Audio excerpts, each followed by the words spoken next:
آج کے پروگرام میں دیکھیے نارسسس یعنی نرگس کی دلچسپ کہانی اور دردناک انجام، تکبر کی حقیقت، گھمنڈیوں سے کیسے نمٹا جائے اور بہت کچھ، خاکوں، شاعری، کچھ نغموں کے ساتھ۔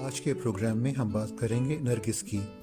دیکھا، پتا تھا مجھے بینک والی لڑکی کوئی نہ کوئی گل ضرور کھلائے گی۔ کیسے ہنس ہنس کے باتیں کرتی ہے آپ سے۔ خدایا خدایا، ایک تو یہ وہ والی نرگس نہیں ہے، اور دوسرے خوش اخلاقی سے پیش آنا کسٹمر سروسز کے ملازمین کے فرائض منصبی کا حصہ ہوتا ہے۔ وہ بیچاری تمام کسٹمر سے مسکرا کر ہی بات کرتی ہے۔ اچھا، تو پھر یہ کون سی والی نرگس ہے؟ یہ کون سی نہیں بلکہ کون سا نرگس ہے۔ میرا مطلب ہے قدیم یونانی میتھولوجی کا ایک کردار جس کا نام نارسسس یعنی نرگس تھا۔ روایات کے مطابق نارسسزم یعنی خود پرستی کی ابتدا اسی نارسسس سے ہوئی۔ خود پرستی، ایروگنس، تکبر وغیرہ کو منفی یعنی نیگیٹو حسائل سمجھا جاتا ہے، اور یہی وجہ ہے کہ نہ صرف اسلام بلکہ قدیم مذاہب نے بھی انا اور نفس کو انسان کے بلند درجات کو حاصل کرنے کی راہ میں رکاوٹ قرار دیا ہے۔ قرآن پاک کی سورہ لقمان میں اللہ تعالیٰ انسانوں سے کہہ رہا ہے کہ وہ دوسرے لوگوں سے اپنا رخ نہ پھیریں اور زمین پر اکڑ کر نہ چلیں، کیونکہ اللہ تعالیٰ ہر متکبر اور اترا کے چلنے والے کو ناپسند فرماتا ہے۔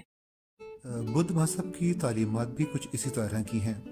گوتم بدھ سے منسوب ایک قول ہے کہ نفس آنکھ میں پڑی دھول کی طرح ہے، جس کو صاف کیے بغیر ہم کچھ بھی صاف طور پر نہیں دیکھ سکتے، لہٰذا نفس کو صاف کرو اور دنیا کو دیکھو۔ میں، انا، نفس، خودی، سیلف وغیرہ ایک ذہنی کیفیت ہے جو اعتدال میں ہو تو اتنی بری نہیں، لیکن اگر اس میں شدت آ جائے تو انا تکبر میں، خودی خود پسندی اور پھر خود پرستی میں، سیلف ایگو میں، اور پھر ایروگنس اور نارسسزم میں تبدیل ہو جاتی ہے۔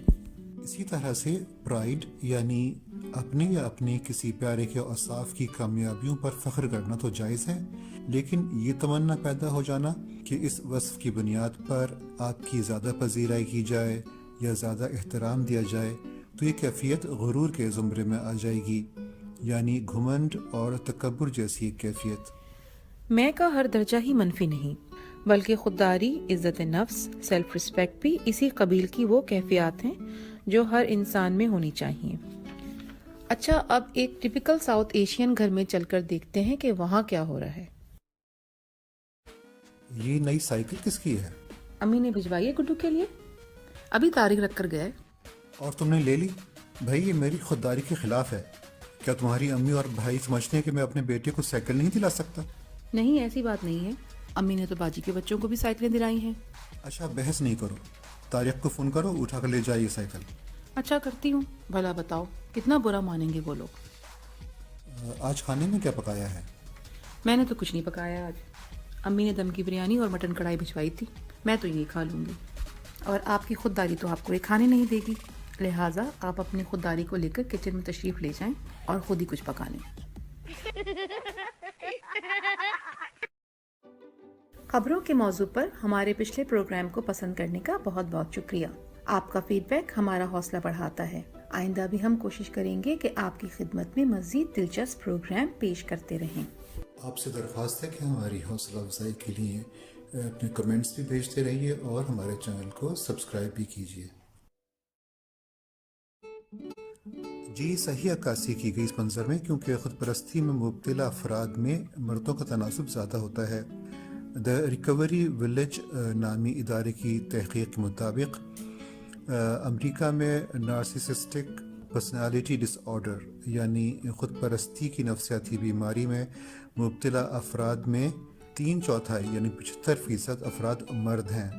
امریکہ کی کل آبادی میں اس بیماری کا شکار افراد کا تناسب 0.5% ہے، لیکن فوج سے وابستہ افراد میں یہ تناسب 20% تک ہے، جبکہ میڈیکل کے فرسٹ ایئر کے اسٹوڈنٹس میں یہ تناسب 17% ہے۔ کہا جاتا ہے کہ نارسسس نامی ایک خوبصورت اور مغرور نوجوان تھا۔ وہ اپنے گھمنڈ کے باعث کسی کو اپنے پاس نہ آنے دیتا اور کتنی ہی دوشیزائیں اس کے پیچھے اپنی زندگیاں تباہ کر بیٹھیں۔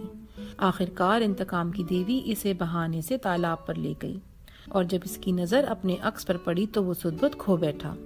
اپنے حسین عکس کی وصال کی لا حاصل تمنا میں وہ وہیں پڑا رہا اور آتش عشق کی حدت میں اس کا وجود پگھل کر زمین میں جذب ہو گیا۔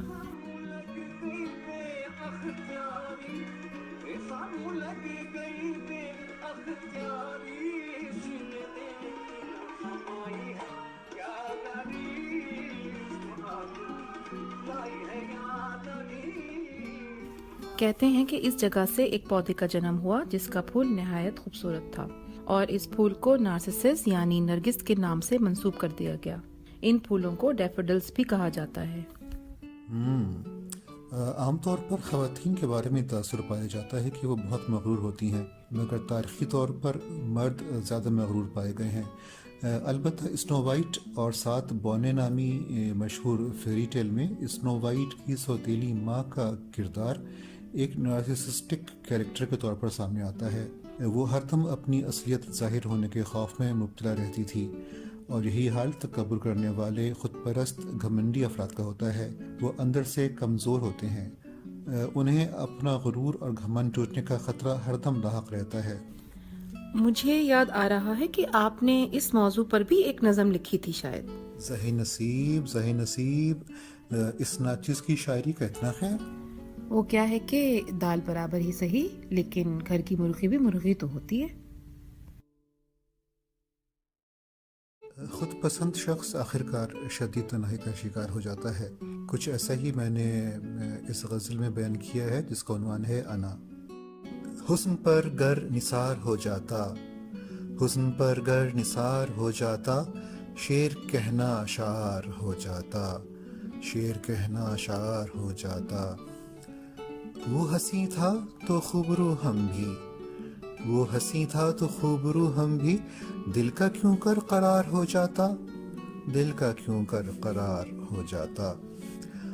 آپ ادنا سمجھنے والوں میں، آپ ادنا سمجھنے والوں میں ایک اعلیٰ شمار ہو جاتا، ایک اعلیٰ شمار ہو جاتا۔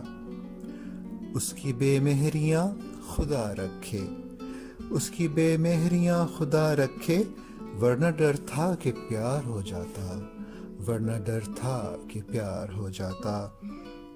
جان لینا نہ تھا سہل لیکن، جان لینا نہ تھا سہل لیکن، غیر سے کیوں شکار ہو جاتا، غیر سے کیوں شکار ہو جاتا۔ گر نہ ہوتی متاع ضبط عطا، گر نہ ہوتی متاع ضبط عطا، دل کا ہیرا غبار ہو جاتا، دل کا ہیرا غبار ہو جاتا۔ اور مقطع ہے، تنہا اپنی انا سے ہوں نیر، تنہا اپنی انا سے ہوں نیر، ورنہ وہ غم گسار ہو جاتا، ورنہ وہ غم گسار ہو جاتا۔ شکریہ۔ اگر آپ کے حلقہ احباب میں، دوستوں میں یا کولیگز میں گھمنڈی افراد موجود ہیں تو ان کو ان کی اوقات میں ہی رکھیے، لیکن بدتمیزی سے یا روڈ ہوئے بغیر۔ بلا ضرورت تعریف تو بالکل نہ کریں، اور اگر وہ آپ کی تحقیر کریں یا آپ کو طنز کا نشانہ بنائیں تو اپنی ناگواری کا انہیں احساس ضرور دلائیں، اور کوشش کریں کہ ایسے افراد سے جتنا کم رابطے میں آئیں اتنا ہی اچھا ہے۔ لیکن میرا مشورہ یہ ہے کہ ایروگنس سے نمٹیے، لیکن اسمارٹلی، یعنی خوب سوچ سمجھ کر کوئی بھی ایکشن لیں۔ مثلاً اگر ایروگنٹ شخص آپ کا باس ہے تو پہلے موازنہ کر لیں کہ تھوڑی ناگواری اور طنز برداشت کرنا بہتر ہے یا باس کا انتقام۔ اپنے وقت کی بے انتہا حسین اور خوشگلو مغنیہ طاہرہ سید کے ایک نغمے کو آج ہم نے چنا ہے اپنے موضوع کے اعتبار سے۔ اس نغمے کا لنک سکرین پر موجود ہے، ضرور سنیں۔